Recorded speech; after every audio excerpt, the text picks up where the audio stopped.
Well, hello, and welcome to the PGL Lobbycast, episode number 368. We are now live and bringing you some entertainment news, a little bit of chat about things going on right now. As you might have noticed, I am going solo for the first time today, so be patient with me, and here's hoping we don't get any technical difficulties since I'm kind of on my own. But since the boys are away, the girls can play or at least talk about whatever we want to. So first up, we will start you off with some news today. A few things going on in the entertainment world today, well, at least in the last couple of weeks. First off, on a sad note, we lost actor Larry Drake just a couple of days ago. There is no word as of yet as to what caused the man's death. So we'll keep you posted on that. He was, I believe, 66 years old. Now, what it looks like we have going on here is his health was a little sketchy, but no one's really saying. Now, if those of you are saying, maybe I don't recognize that name, you would definitely recognize the face. He's been a longtime character actor, Emmy winning for his roles on LA Law, among other things. And some of you might recognize him as he was the title role in Dr. Giggles, if you're a horror fan. He had iconic episodes of Tales from the Crypt. He has been around for a long time. He was a bad guy in Darkman back in the day with then unknown actors Liam Neeson and Frances McDormand. He's been around for a long time, and he did his job very well. So, sir, you will be missed. Now, a few other things jumping around the news world. Paramount, as you may have heard, a couple of weeks ago, dropped the animated version of The Little Prince for United States distribution. I guess the UK and Europe leg of distribution went okay, but they just decided the US didn't need that. Well, in stepped Netflix to pick up the slack. Good for you guys. This looks like a really interesting piece of work. So, thanks for stepping in there and doing that for us. So Netflix will be releasing that soon. And no word, to my knowledge, from Paramount as to why they made that choice. So far, I don't have a lot of details on these things for you guys. I apologize. Hopefully I can get a few of those as time goes on. Now, a little bit of gaming news. I think some of you may have already seen an article that we posted. There has been some news from Microsoft. Cross-platform gaming between Xbox and PlayStation is a possibility. They put that out there.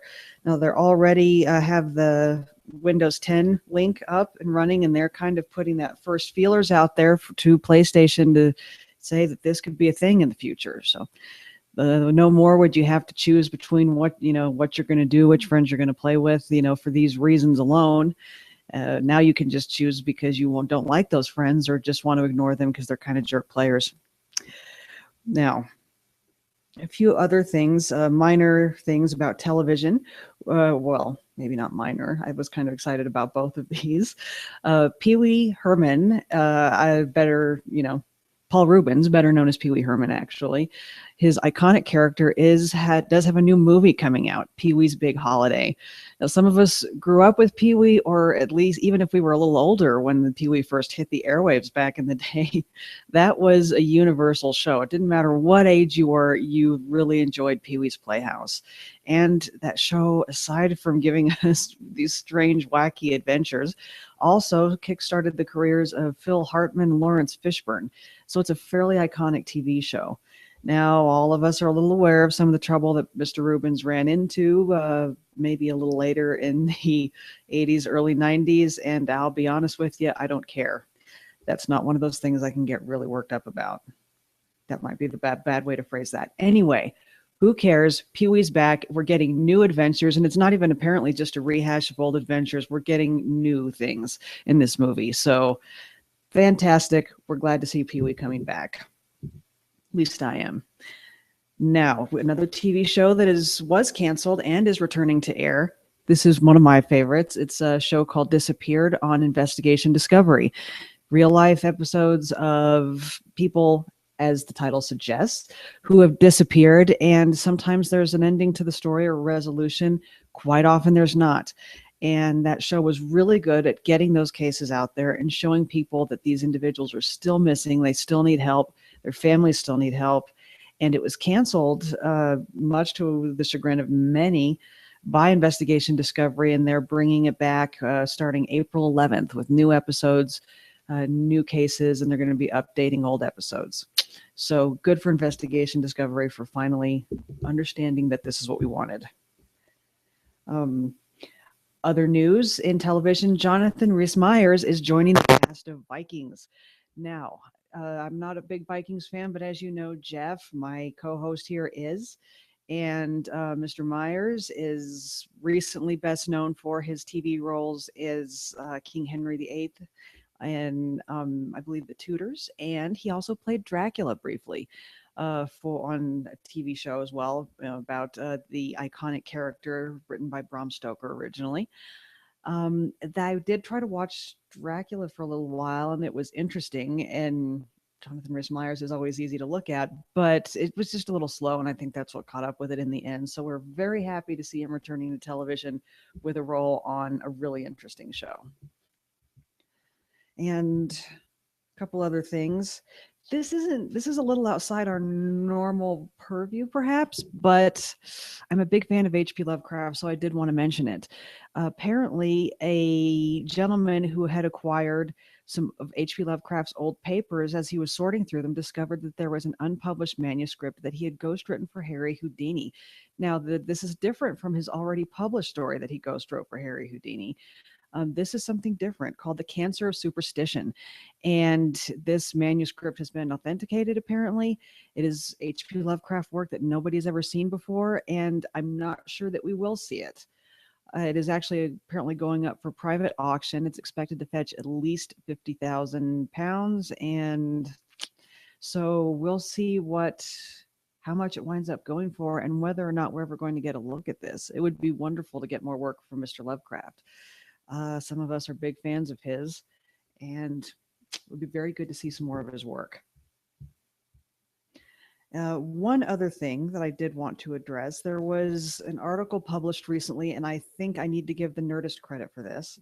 And it addressed something that we've talked about on this show in the past. When we were all going apeshit about Star Wars initially when it came out, one of the things we talked about on this show was a sequence that really bothered Jeff, and apparently he was not the only one. There was a fair amount of head scratching and shoulder shrugging about this scene, and it's the sequence towards the end of the movie. The battle has been won for the moment, and Finn is desperately injured, and they're taking him in for help. And Rey and Leia see each other and hug, but there's a sequence in the background where Chewie apparently walks right by Leia and doesn't acknowledge her. This seems strange to everybody after, spoiler alert, a death earlier in the movie. So a lot of people felt that he should have stopped and comforted Leia and taken comfort from Leia, and that it was strange that he just walked right by her with no acknowledgement. It never particularly seemed strange to me. The character development that I read into that was Chewie was Han's protector, and under his watch, Han died at the hands of his own son. So perhaps he couldn't face Leia yet.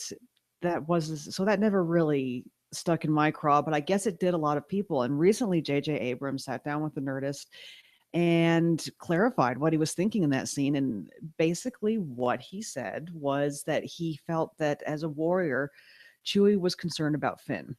Finn was badly injured, clearly, and Chewie was busy seeing to him and making sure he got help.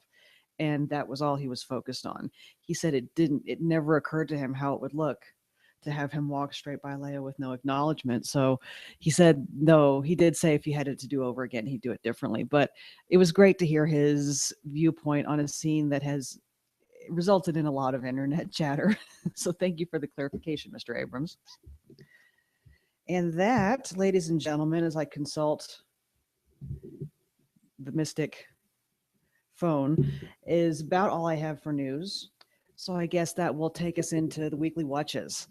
Let's see. I will start off with what I'm listening to. This week, I've been kind of going back and revisiting old favorites. There's been a lot of Queen, and I can definitely say this is because there's not one, but two movie trailers out right now making beautiful use of Queen music. And of course, we have the Suicide Squad's second trailer using Bohemian Rhapsody and Hardcore Henry using Don't Stop Me Now. both to great effect. I think that I'd like to think Freddie Mercury would be pleased with the way both of those are being used. One of his final instructions was, "Do whatever you want with my music, just don't make me boring." And those are certainly fun uses of his legacy, as well as the legacy of his remaining band members.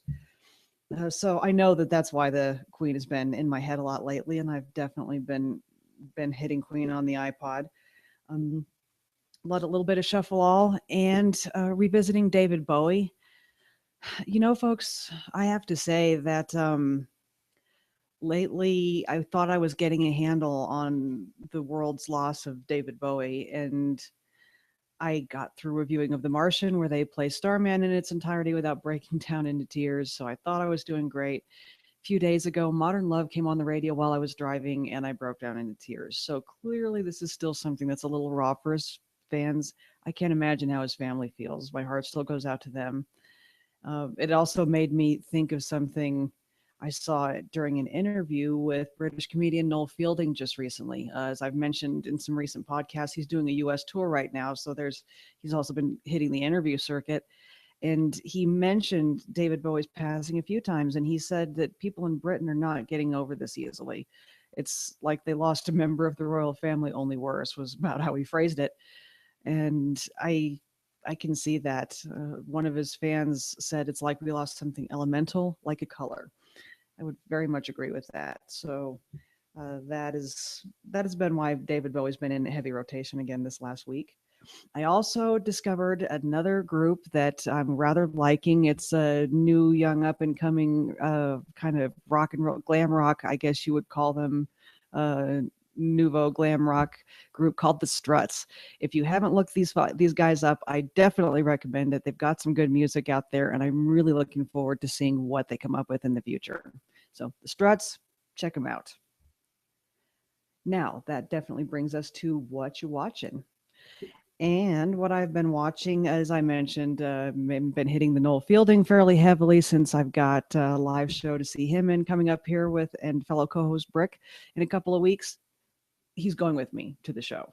He's not going to be in the show with Noel Fielding, just to clarify. Although it would be cool if he was.